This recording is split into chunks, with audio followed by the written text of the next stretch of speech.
What's up guys? In today's video, I'm going to show you how to invest and get started in real estate with no money and no credit. Let's get right into it. Areas of what's up everybody? One of the ways no one knows my favorite cash buyer racing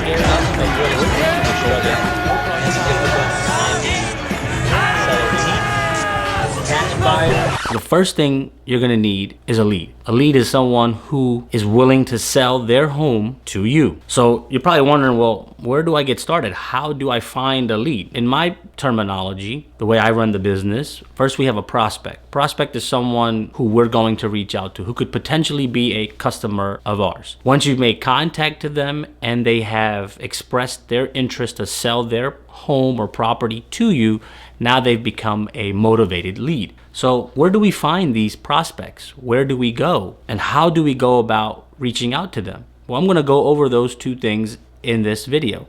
So in this video, I'm going to cover how and where to find your prospects for free. I'm going to show you also where and how to find your cash buyers for free. So let's get right into it. Now, there are many different ways people go about finding prospects leads. They'll usually pay for a subscription to some of their websites where they can get data and reach out to these potential sellers. But getting started, sometimes you just don't have the cash on hand to spend all that kind of money for that kind of data. So I'm going to teach you where to go to get these prospects. All right, so let's go right into it. So you're going to go to a website called NetROnline, NETROnline.com.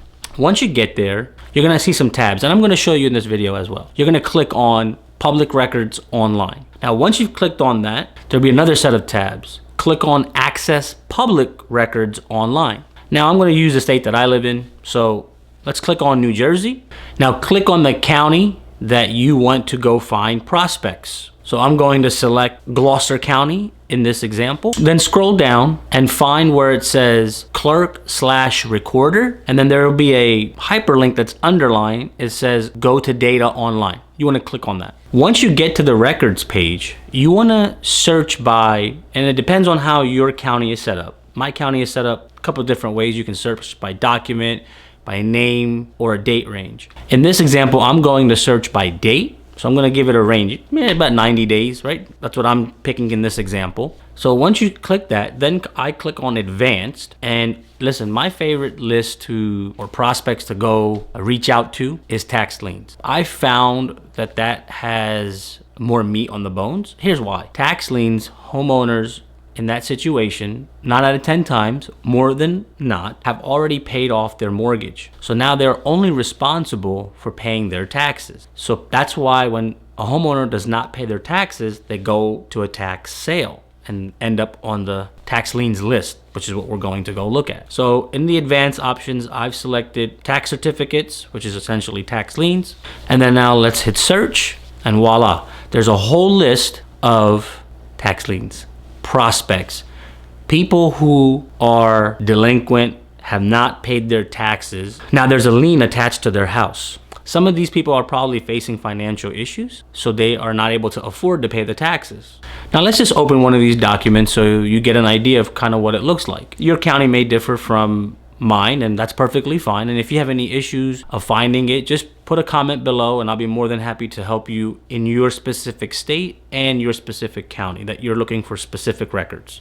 So now we have this tax certificate open. What information do we need out of it? Well, we clearly need the owner's name, because we need to know who we're going to be contacting. You also need the property address. So right here where you see it is the property address. Okay, so now you have the two important pieces of information out of this tax certificate, the name and the property address. The next question you probably should ask yourself is, well, how do I contact this person? Well, again, I'm going to show you in this method the free way of doing it. There are other ways. You can send mail, such as letters, handwritten letters, postcards. You can use other services, but they cost money. So it's up to you. If you do want to do that and spend money on marketing in terms of how to reach them, comment below and I'll point you to some other companies that I've used in the past and still use currently. But here's the free way. You're going to go open a new tab in your web browser, whether you're using Chrome or Internet Explorer, whatever it is. Type in True People Search TruePeopleSearch.com. And I'm going to leave a link in the description so you know exactly where to go. Now, the way I like to do it, once you're on True People Search, click on the tab that says Reverse Address. And now type in the address that you wrote down from the tax certificate. Hit search. What will happen now is that there will be a list of numbers that will get populated from that search criteria. You'll see the owner's name, and again, you'll see a list of numbers. Now here's where it kind of gets, I don't want to say difficult, but where practice will get it better for you. Here's what I mean. It's easy to do all the steps that I mentioned to you beforehand because you're sitting in front of a computer and you're collecting all this data. But at some point, you have to reach out to these potential prospects. Once you've gotten this information, you've got the name, you've got the address, you've got the phone numbers. Now it's time to pick up the phone. Yes, I know it's a little bit scary, I guess, but until you do it, you're not going to be able to do any deals. So I'm going to show you my methodology of how I contact owners. There's no secret sauce. There's no secret way. It's just picking up the phone. What phone? I use this. I use my iPhone. I pick it up and I call from it. So what do? I call once. If they answer, great. If they don't and it goes to voicemail, I hang up. I call back right away. If it goes to voicemail a second time, this is the voicemail that I leave. Hey, this is Amit. I own a property not too far from yours, over nearby 123 Main Street. I was just reaching out because I wasn't sure if you were aware. That's it. Hang up. Here's the reason why I leave that voicemail. When you leave a voicemail that seems like it was cut off, but there was something important that was coming after, the likelihood of response, meaning them calling you back, increases. This has been my experience. I've received a lot more callbacks and more conversations from this. Listen, you may find a better way or another way that works for you. Perfectly fine. I'm just sharing with you what I'm doing. Let me know once you've tried this process and see how it works for you. So once you've left the voicemail, then I send a text message. And I send probably about 12 to 15 text messages in a row. And most people, what they do is they'll send one long text message with everything that they want to express. But break it down. Hey, this is Amit. Just called you. Left you a voicemail. Not sure if you got my voicemail. I was just reaching out because I own a property not too far from yours, over by 123 Main Street. I just wasn't sure if you were aware, so on and so forth. You break it down and now you see I've sent multiple text messages. Here's the psychology behind it. Most people, when they get one text message from a number that they don't know, they'll probably just ignore it. Maybe a second text message, they'll probably ignore it. But when their phone keeps buzzing or chiming or beeping 12, 15, 20 times, they're probably going to get annoyed or they're going to look at it and respond back to it. Remember, the goal is to get a response back. Okay, let's fast forward a little bit. You found the prospects. You reached out to the prospects and I don't know, let's say you made one call, maybe 200 calls, 300 calls, whatever it takes. You got a lead, someone who's ready to sell. Well, what's next? You don't have the money to buy this property.